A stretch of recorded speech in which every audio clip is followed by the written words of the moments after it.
Welcome back to We the People. We talked tonight about national justice, the Supreme Court, and the tension between transparency, power, accountability, and hyperbolic conspiracy theories. So now let's bring it home a little bit. Let's go to Texas, where the 2026 midterm elections are already taking shape. And it's shaping up to be one of the most interesting cycles we've seen in years, with a three-way political shuffle underway across both parties. Marvalette Hunter enters the race.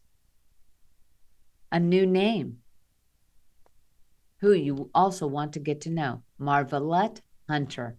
This week, the longtime public servant and policy professional officially announced her candidacy for the Democratic primary for U.S. House in Texas's 38th Congressional District, a seat currently held by Republican Wesley Hunt. Hunter's background is rooted in crisis response, public safety, and community planning.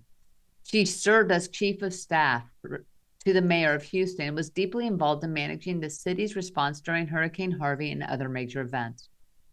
Her platform emphasizes infrastructure investment, equitable economic growth, and ensuring federal support flows into communities like Houston that drive the Texas economy.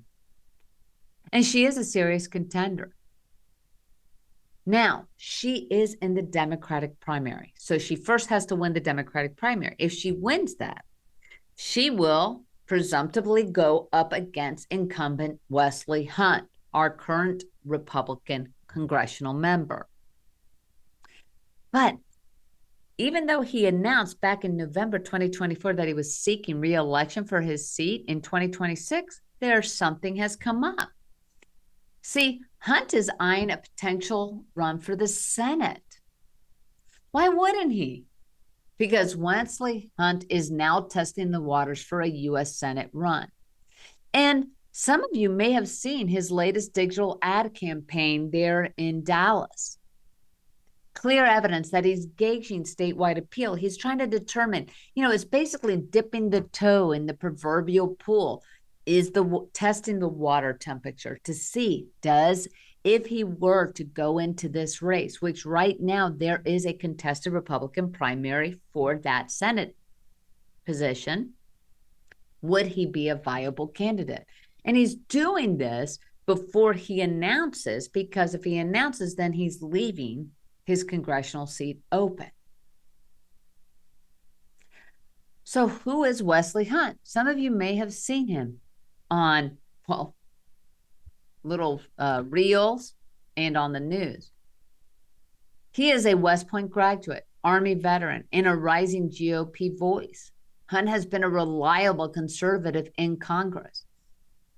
But moving into a Senate race would mean entering high-stakes primary with national attention and national funding. And that is on a next level altogether. See, the GOP primary is already a little crowded if you really want to look at who's in there. See, you have our current sitting U.S. Senator, John Cornyn. He's running for re-election. And he is being challenged by no other than Texas Attorney General Ken Paxton. Yes, the same Ken Paxton who has a lot of baggage. Same one that was under investigation and possible impeachment that he was able to overcome just last year, I believe, if not the year before, who's also now going through a very ugly divorce and has his own scandals and of adultery and other such illicit acts that may have caused the breakdown of his marriage. But does that really impact an election, especially nowadays?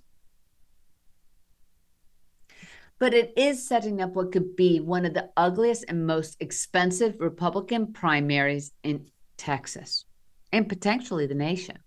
So let's be clear. Cornyn is a seasoned legislator with established support and deep DC connections. But does that mean he's an insider? Is he one of the swamp? Paxton is coming in with the MAGA base. Yes, he has a lot of legal baggage and a lot of personal drama, but which also includes this messy divorce. But he does have the support of these MAGA base. He had it when he was under impeachment. He had it when, even though all of the scrutiny was coming out.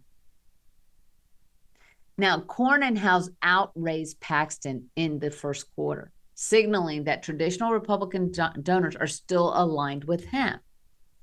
But fundraising is really only part of the battle, because if we have seen before, it's not about the amount of dollars that wins elections. You got to have a strong grassroots effort. And let's face it, MAGA has a very strong grassroots effort. And so now you have Hunt, who's testing the waters to see whether he would be a contender. Because right now, it looks as Paxton, according to polls, is outpolling Cornyn. So if Hunt decides to jump in, that really is a disruptor. I mean, we are talking, it is complicating everything. And he could seriously pull off support from suburban conservatives who may want a new face and who may see Hunt as an electable in a general election than Paxton, because again, Paxton has a ton of baggage. And he may not be as popular throughout the Republican base. And if Hunt does decide to jump in with both feet into the Senate pool, that will then lead wide open his congressional seat. And then it would also see who in the Republicans will try to fill that. But one thing is for sure, for the Texas voters, one thing that is absolutely certain is that the progressives and the Democrats are trying to flip Texas blue. And they have been trying to do that little by little every single election. So the question is this a way to flip another seat blue and try to whittle away that very slim margin of a majority from the Republicans back to the Democrats? It also begs the question, are the Democrats really going to start finding out what their identity is other than hate Trump? Everything Republicans is bad and we're just going to be disruptive? Or are you going to actually look at the population? But what does this mean for the Texas voters? Because you all are the ones who are mostly impacted by this election cycle. The 38th Congressional District could become one of the most competitive House races in Texas, especially if Marvalette Hunter secures the Democratic nomination and Hunt moves on, because that means we're going to have an unknown.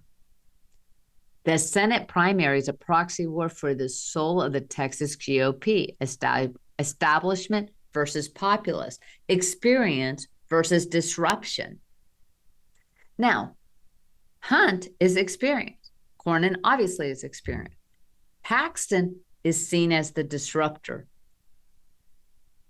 because he's seen as the outsider. He's kind of really gotten into that populist movement, and that is his segue.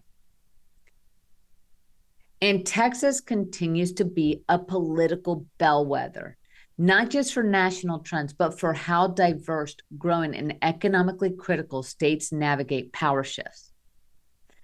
Voters in Houston and across Texas will be watching closely. We are in July of 2025. The primaries are in, I believe, March of 2026. And then the general election. This is huge. We are going to be focusing more and more on the midterm elections because this is a fight for control of the Senate, control of the House. Will the Republicans be able to garner more wins and hold on to their majority? Will the Senate be able to flip more seats and gain more seats so that they can expand their Republican hold on the Senate. See, these midterms are extremely crucial for the Republicans as well as the Democrats. And voters in Houston, you guys are going to have one heck of a ride. See, we will all be watching Texas very closely because Texas has been in the proverbial tug of war between red and blue, and with blue really trying to flip it ever since Beato. Because in 2026, these aren't just political races. They're defining moments not as to how the country will be led, but also defining moments that maybe, perhaps, I don't know, the Democrats actually grow a pair and define what their policies are, not just go on hate, vitriol, woe is me. Because one thing is for sure, Trump had his thumb on the pulse of the average American voter, and it was economy, hardships. And I've been really kind of looking back at that whole Kennedy era and the Camelot era. And one thing I've noted, especially with Ted Kennedy, in that when he primaried President Carter, it was because he saw that Carter was only putting dourness on the Americans and doom and gloom and not optimism. And then I heard an interview of a college professor who's only 20 some years older than his students, who never knew the hope, the beyond the race, that beyond racism of the Obama administration or even the Clinton. See, I grew up in the 80s and the 90s, and I remember that we had hope and optimism. That was the earmark of Ronald Reagan, and that was one of the biggest things that he pulled from, because Carter was so dour and so pessimistic. And maybe that's what we need: optimism, hope, bipartisanship, we the people being put first and foremost. So tonight we covered everything from sealed court records to shadow dockets and the early signs of political realignment here in Texas. And if there's one thread running through it all, it's this: power doesn't move unless people push. Whether it's demanding answers, holding courts to account for clarity, or choosing leaders who understand the weight of public service, we are not the bystanders. The system will always default to its own pace, its own interests, its own protections, unless we, the people, challenge it, not with noise, not with knowledge, with vigilance, and with our votes and our voices. Truth doesn't belong to the loudest of the extremes. It belongs to those who don't let go, and we, the people, won't. I am Alina González Dockery, and I will see you next time.